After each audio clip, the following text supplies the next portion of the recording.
working? Is that mic? No. No? Do I need to use this one? I thought you turn it on.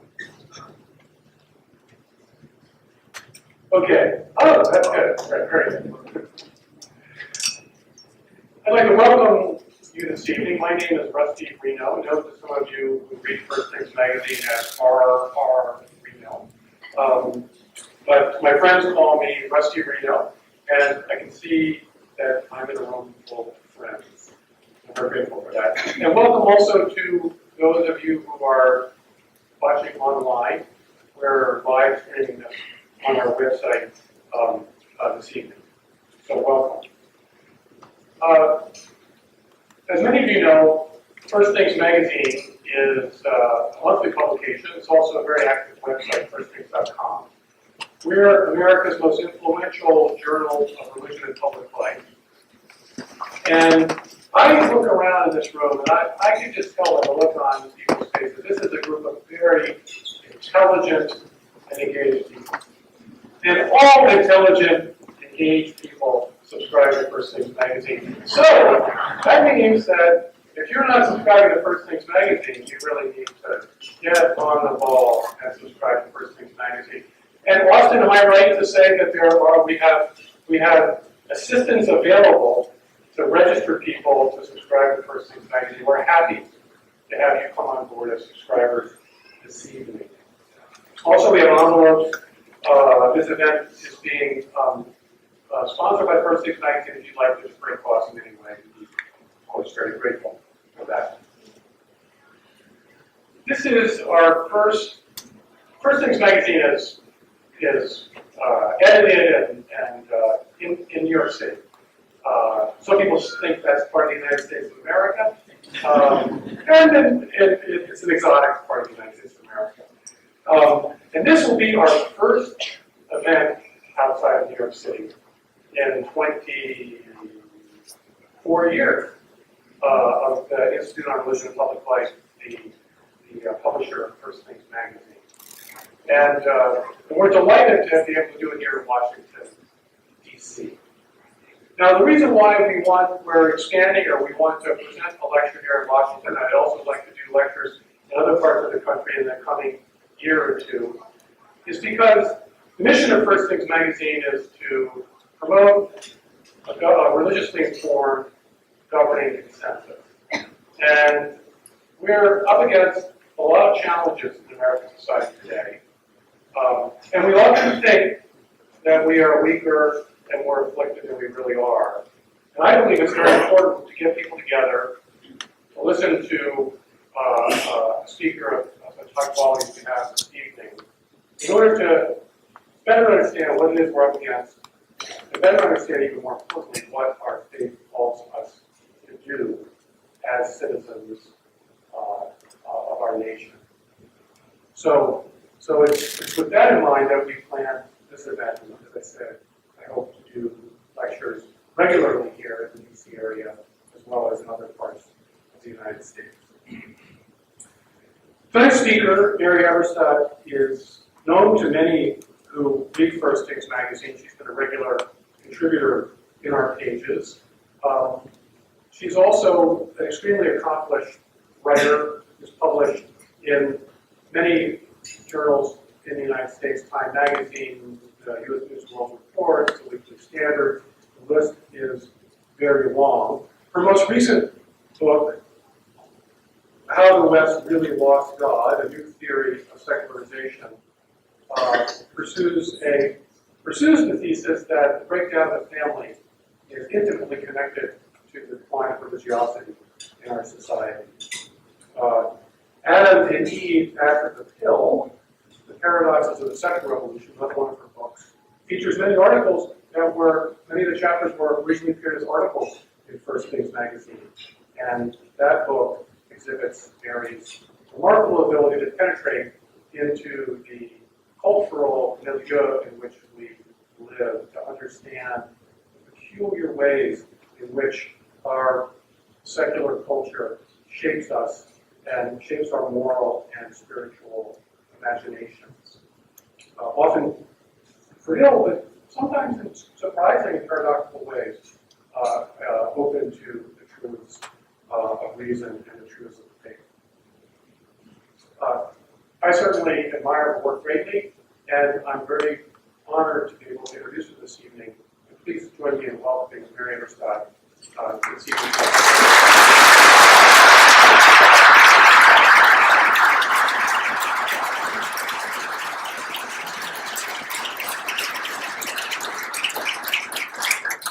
Thank you. Thank you very much, Rusty. Thank you all for being here tonight. It's a great honor to share this time together, and it's especially true as we meet on Veterans Day. So to those of you veterans who might be watching or listening or in the audience tonight, please know that anything of value in this speech is dedicated to you. And also to the memory of a certain World War II Army infantryman. He was one of few soldiers to survive the first landings on Okinawa, my late stepfather, Roy Savoy.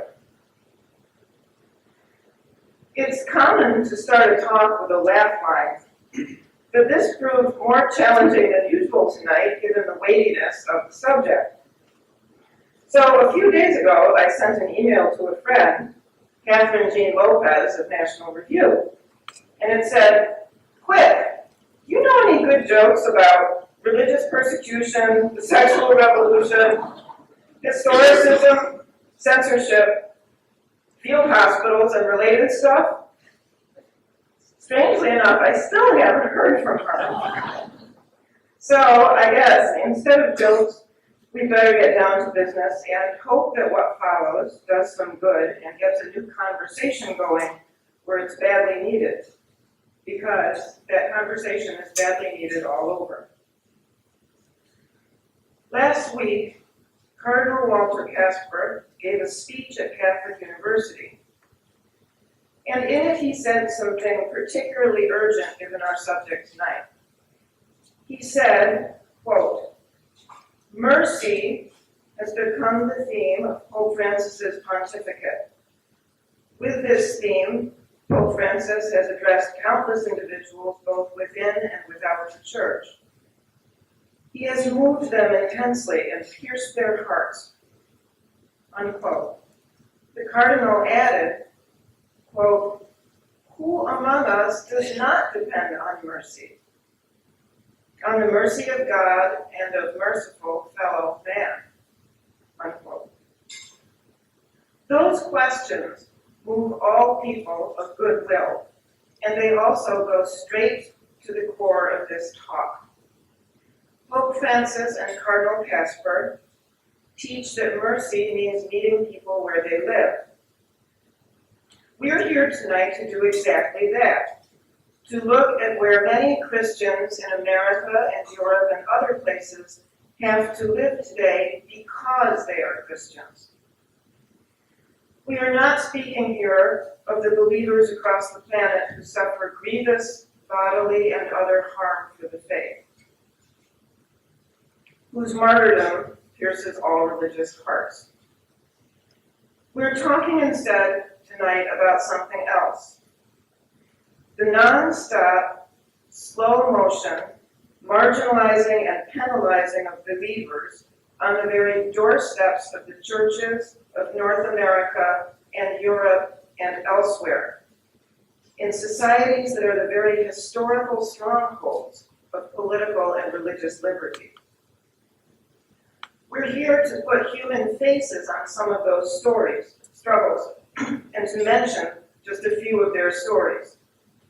To repeat, men and women of faith in these societies are well off compared to many others, but at the same time, and unmistakably, their world is darker and more punitive than it used to be.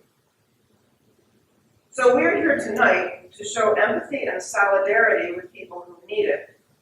We're here to repeat that watchword of the cardinals, mercy, and we hope that moral and political and intellectual leaders of all persuasions hear us too.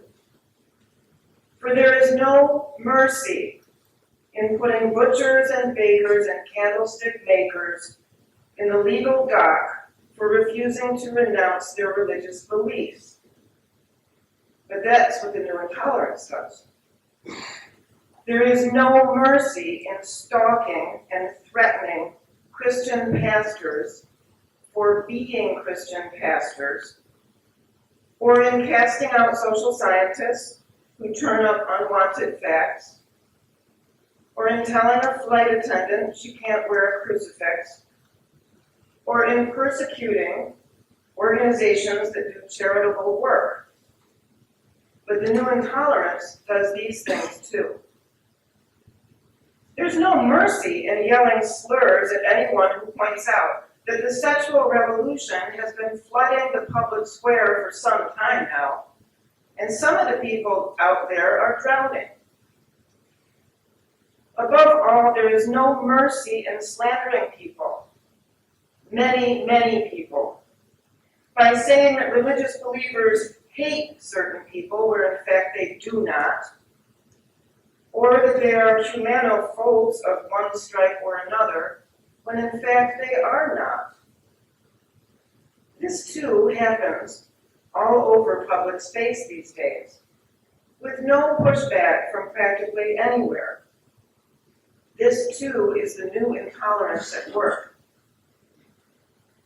All of these are facts of life for Christians and other believers in the West in 2014.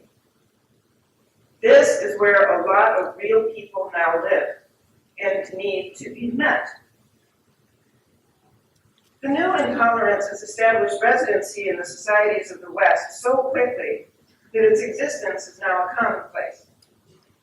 Those very three words, the new intolerance, have lately been the titles of prominent pieces in several venues, as well as the ongoing subject, sometimes whispered and sometimes shouted, of anxious conversations around the world.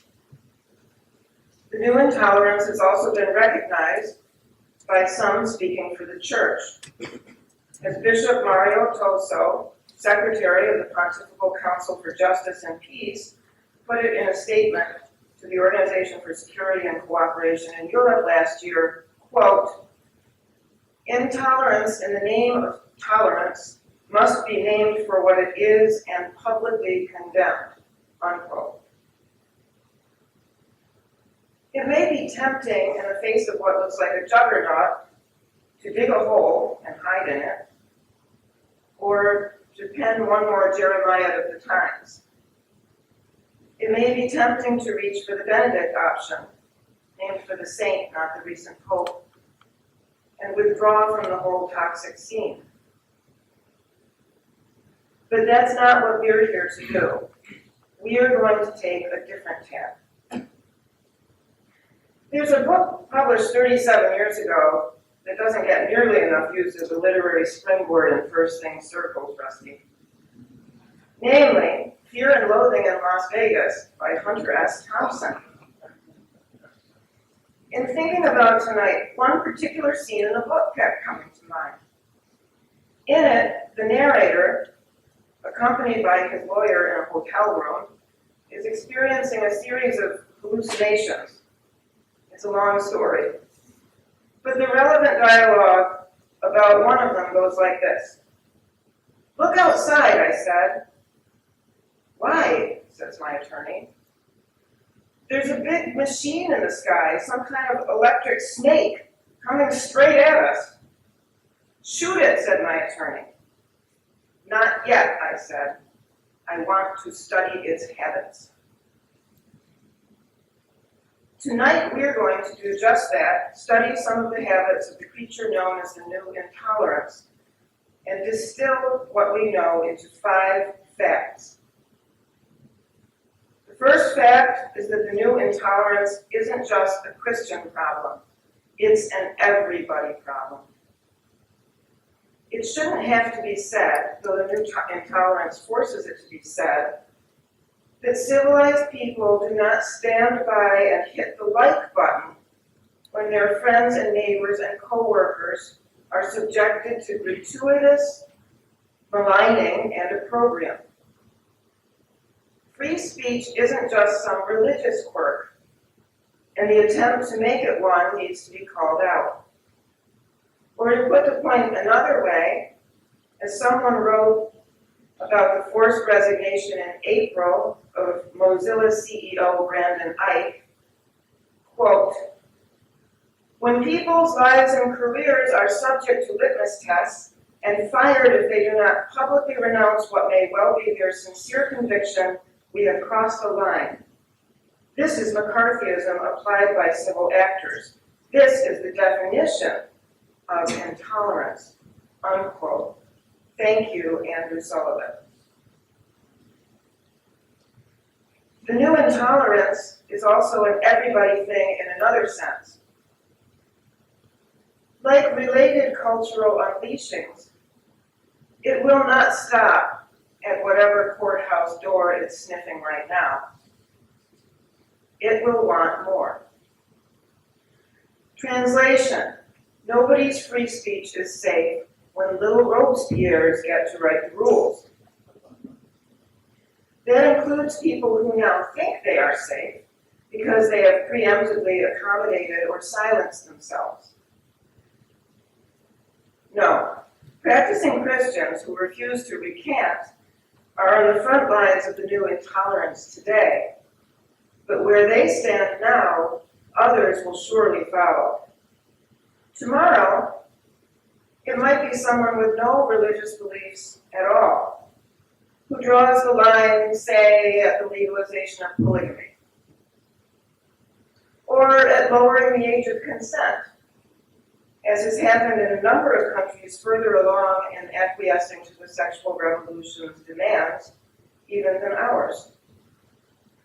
Other people might think to object to other ongoing experiments, again, on non-religious grounds, like the womb trafficking of poor women in the third world to manufacture babies for rich Western ones. Or to offer another example, easily imagined, where dissent might be forthcoming, feminists who are otherwise on amiable terms with the sexual revolution today might someday object, as has happened here and there, that pornography on today's scale harms the interests of women and ought to be less ubiquitous.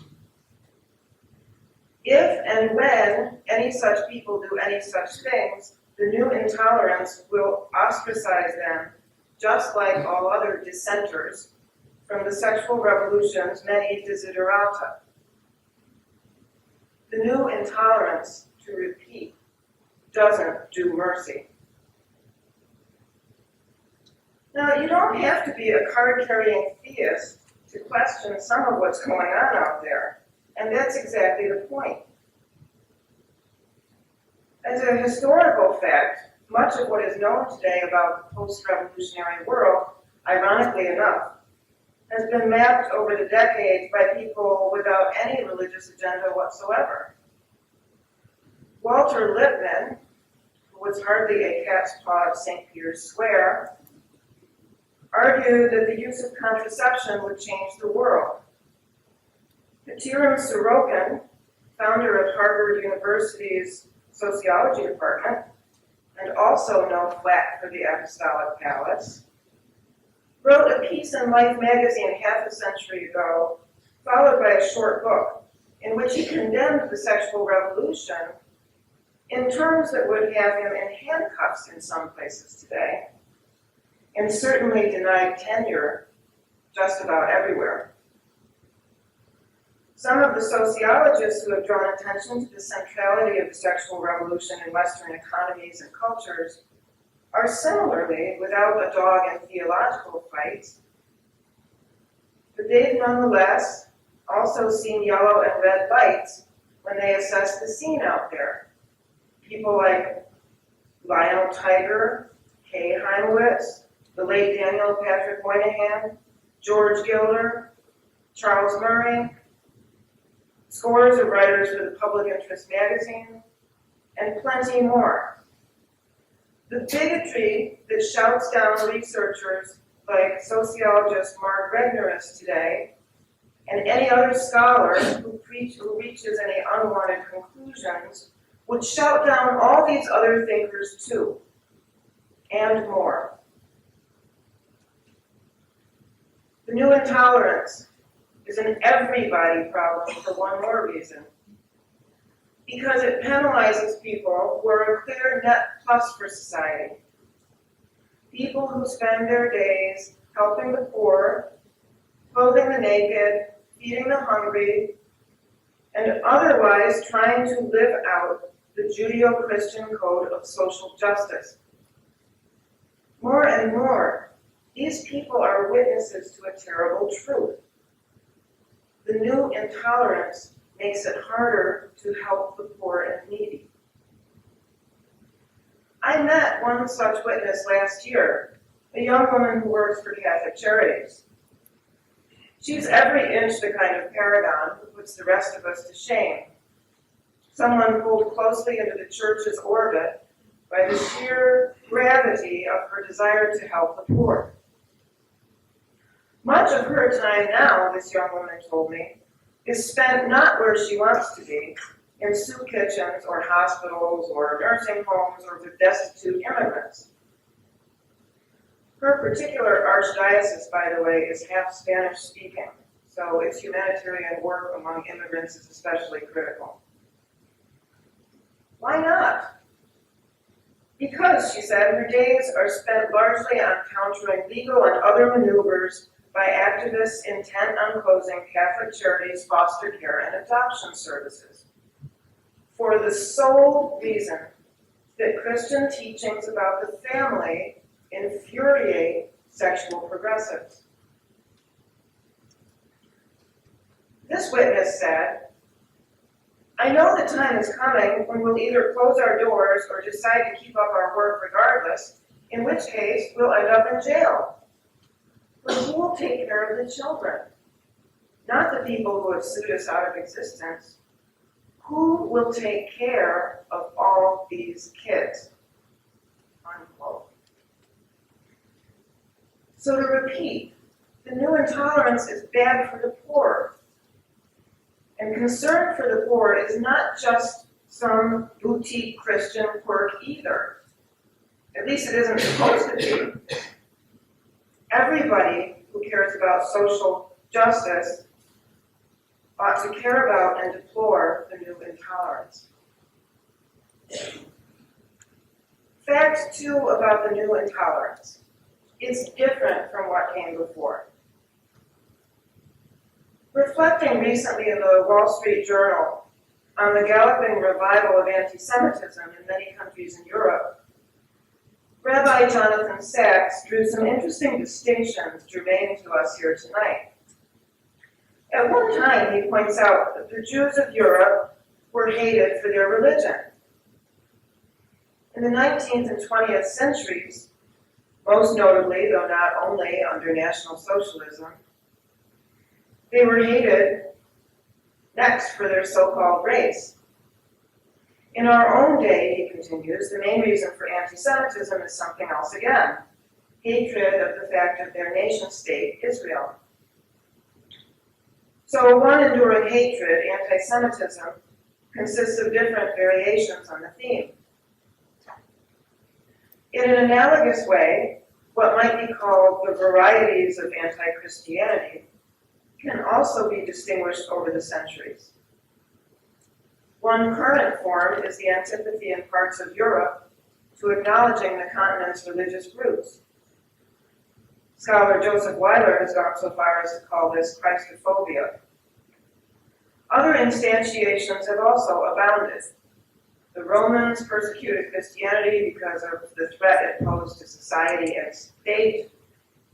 Friedrich Nietzsche and like-minded philosophers charged Christianity with holding back humanity itself. Nazis and communists killed and persecuted believers because they correctly saw in Christianity a mortal competitor to totalitarianism. A country called Poland and a saint called John Paul II would ultimately vindicate them, as George Weigel's writing has shown for the ages. And of course, in addition, a number of Christians themselves in different centuries have found time here and there to hate each other, often over points of doctrine that seem remote today.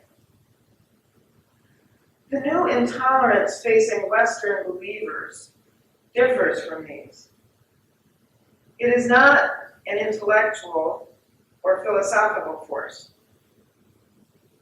In fact, it's hardly about ideas at all.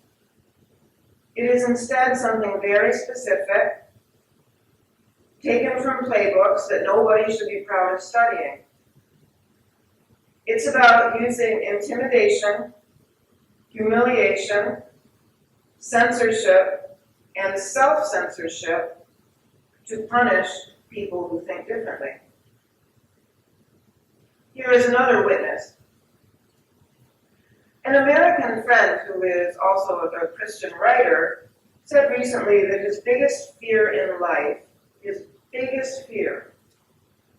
was that his children will someday grow to hate him because they will be ostracized on account of their religion. This happens to be someone who spends his free time on all manner of do-gooding, like riding his bike to benefit handicapped kids, and otherwise seeing Christ's face in the people he meets. He's one more example of someone the new intolerance wants to shut down.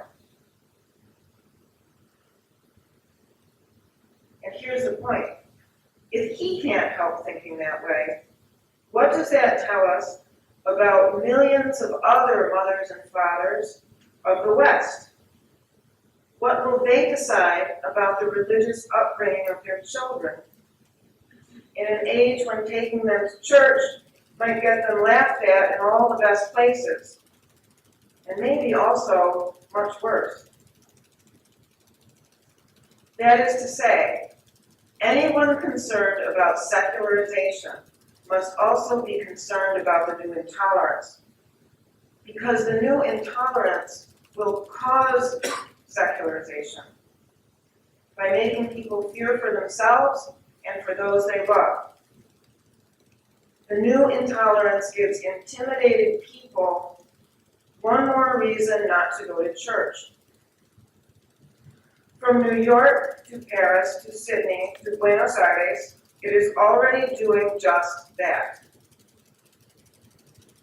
And in the name of what?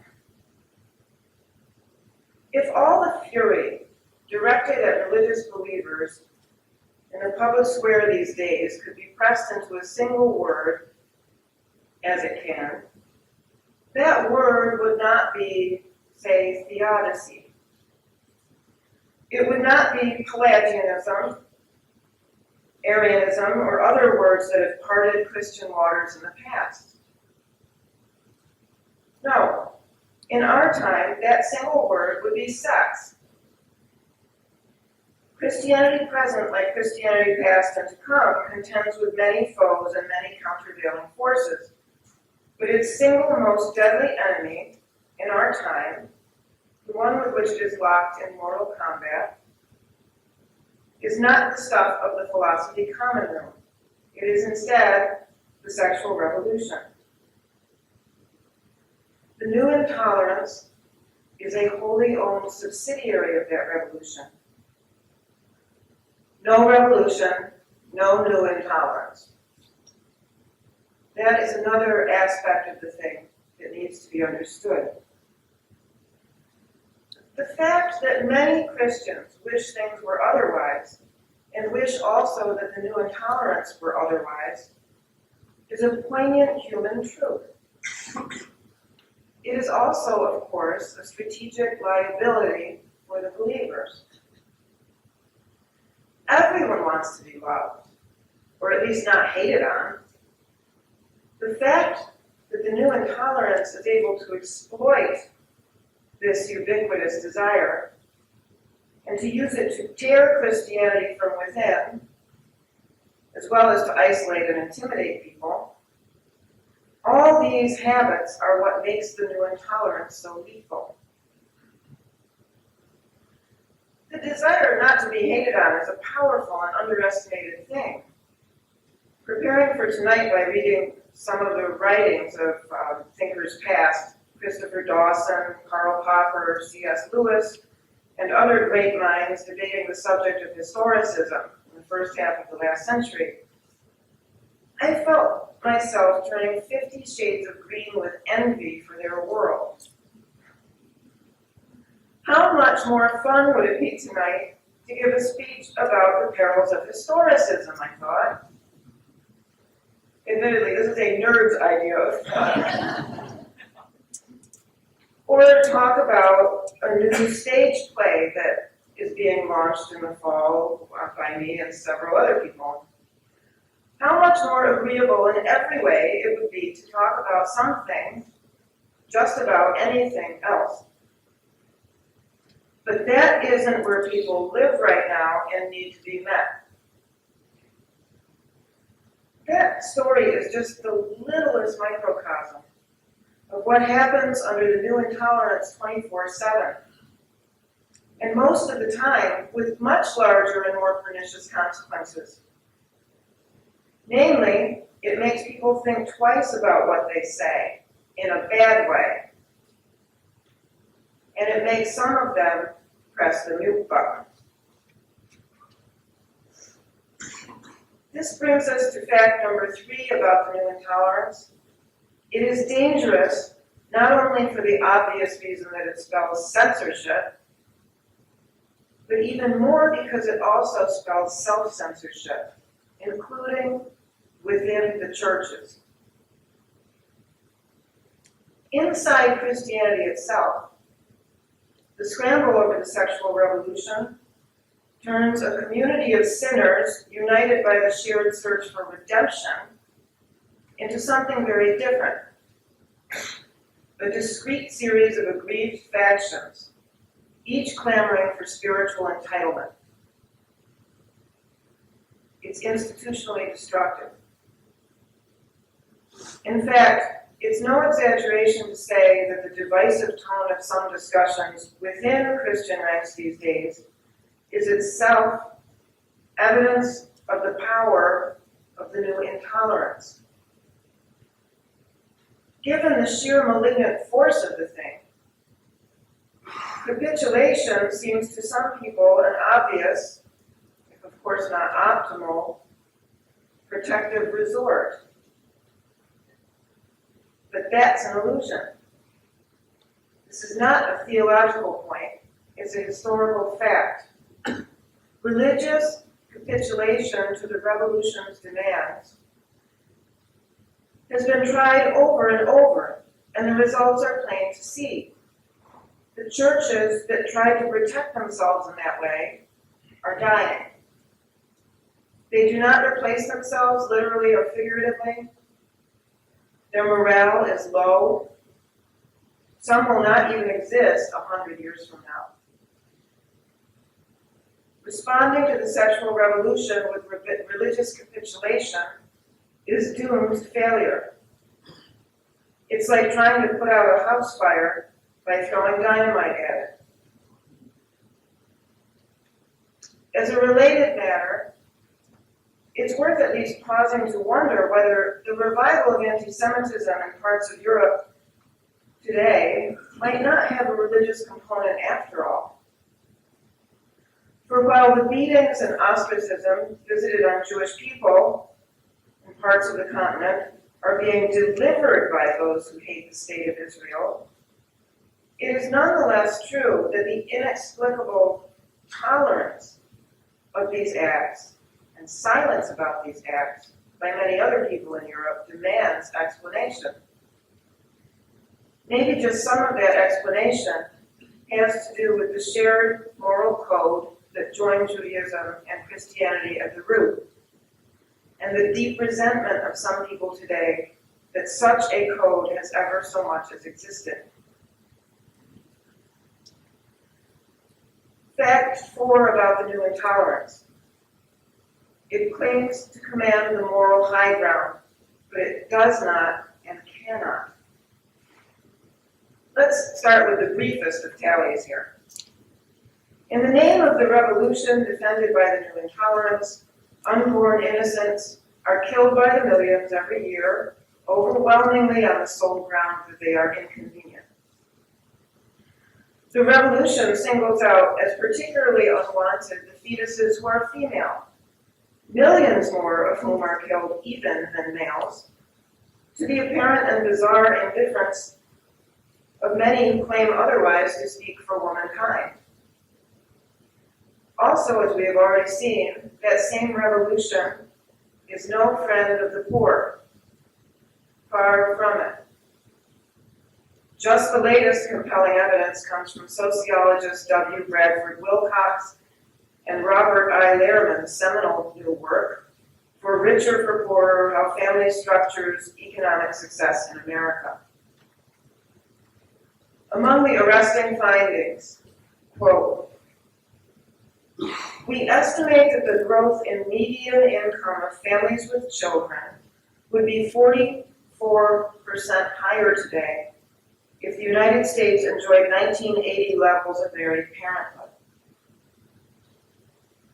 Further, at least 32% of the growth in family income inequality since 1979 among families with children, and 37% of the decline in men's employment rates during that time can be linked to the decreasing number of Americans who form and maintain stable married families, unquote.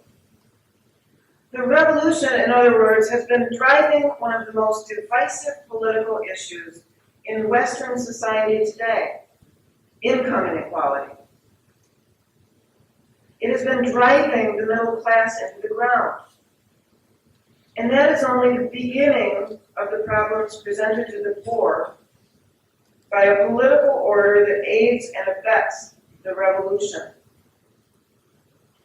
It is also only the beginning of the moral hazards.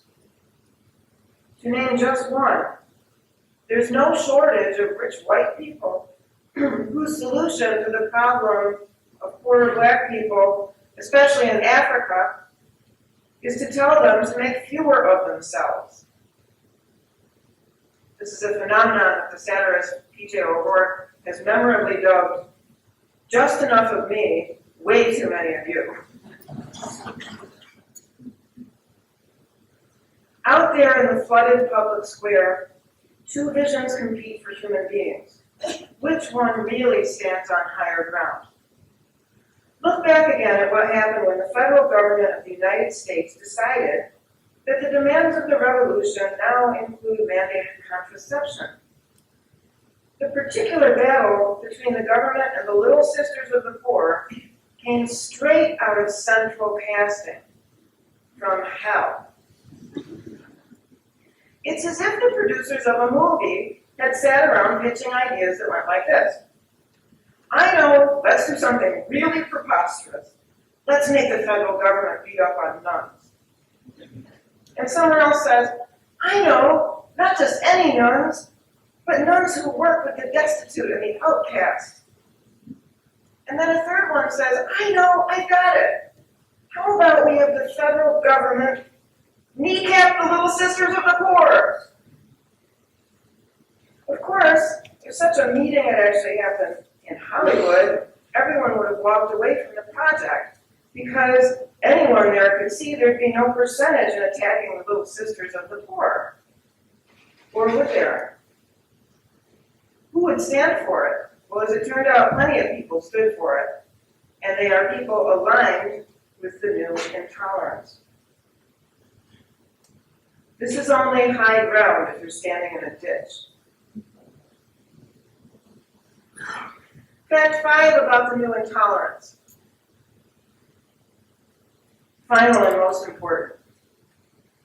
It says it's on the right side of history. It isn't, and a growing parade of witnesses proves it. The idea that history has any side at all, let alone that believers are on the losing one, has been pulverized repeatedly, most recently and memorably by Robert George. But here is one more proof, a new one, of why that argument fails.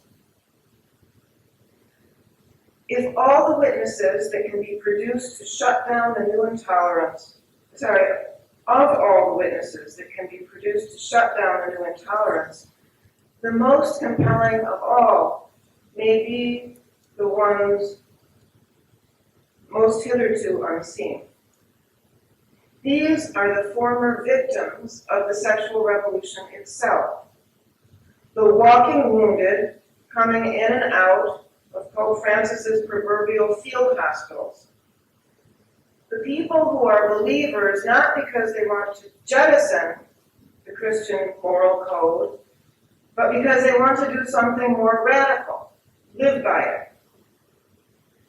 The truth that has not been reckoned with by religion's cultured despisers today is this.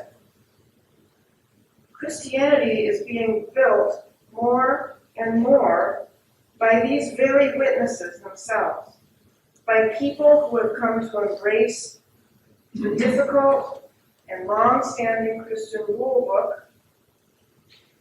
not because they know nothing of the revolution and its fallout, but because they know all too much.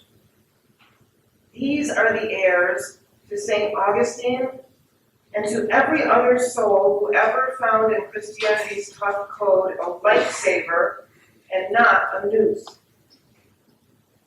They line up in the pages of First Things and elsewhere with brave testimonials about why they are where they are in church. They are witnesses like Dawn Eden, a convert who writes about overcoming childhood sexual abuse by studying the saints. They include Luna Sims, writing about how Humane Vitae made her a convert, and how, as a divorced woman, she nonetheless prays that the church will never abandon what she knows are bedrock truths.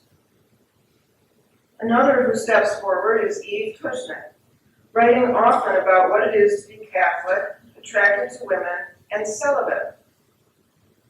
There are many others too, among them witnesses who plead openly that the church keep being a sign of contradiction. Witnesses who must be heard at an hour when the church has put questions of the family front and center. Consider Louise Mensch, who wrote an essay in the London Spectator entitled, quote, "I'm a divorced Catholic, and I'm sure it would be a mortal sin for me to take communion," unquote. There are also people like Annie Donegal, a former prostitute recently profiled in Christianity Today, who has gone on to found a ministry for other women exploited by the so-called adult entertainment industry.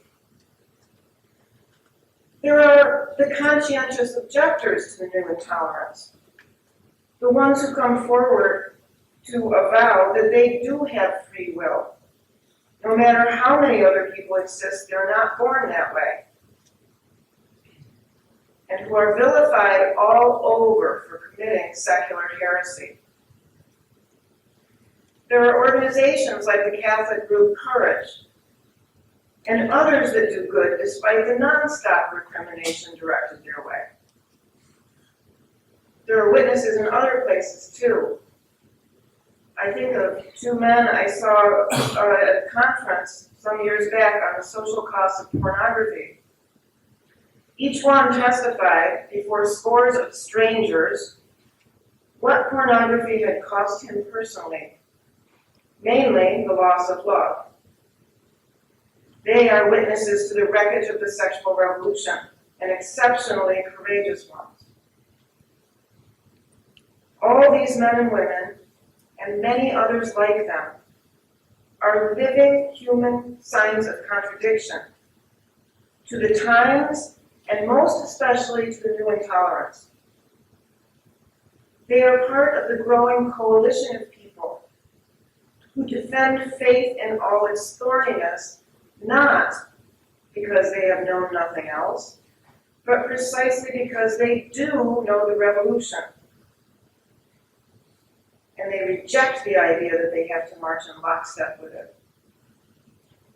None of those people should be on the receiving end of the vituperation hurled by the new intolerance. And neither should anybody else. In closing, there's one final reason beyond even the new intolerance why those witnesses must all be heard, and not wrongly written off as losers of history. On June 10th, 1194, a great fire swept through a prominent Romanesque cathedral in a town southwest of Paris. Its loss threatened to devastate people and towns for many miles around, and for many generations too. There must have been plenty of villagers living then who wanted to give up, declare disaster the existential winner, and go elsewhere. What happened instead was and is something that remains extraordinary by any measure.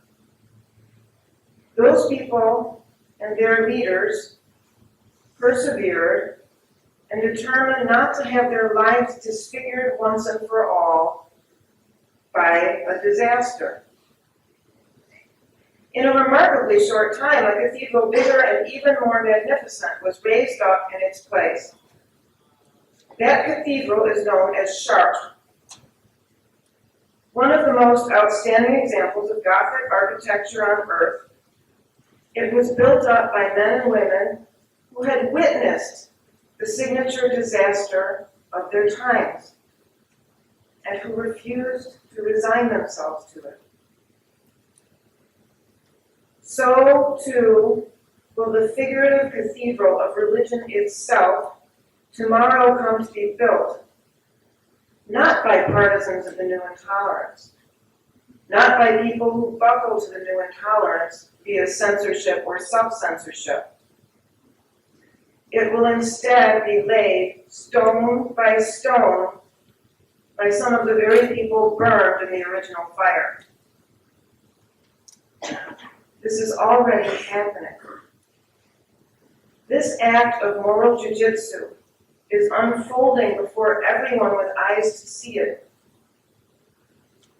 As real as the new intolerance is the mostly unseen renewal movement that will end up its greatest contender. These final witnesses, like all the other ones mentioned tonight, and many, many more, are building history, the history of the faith of the future. And they're doing it with the same tool that Cardinal Casper and Pope Francis hold up: mercy. Mercy that is wide enough to embrace both all the people outside Christianity and also all those holding their lifesavers tight, courageously struggling to stay inside. Thank you very much.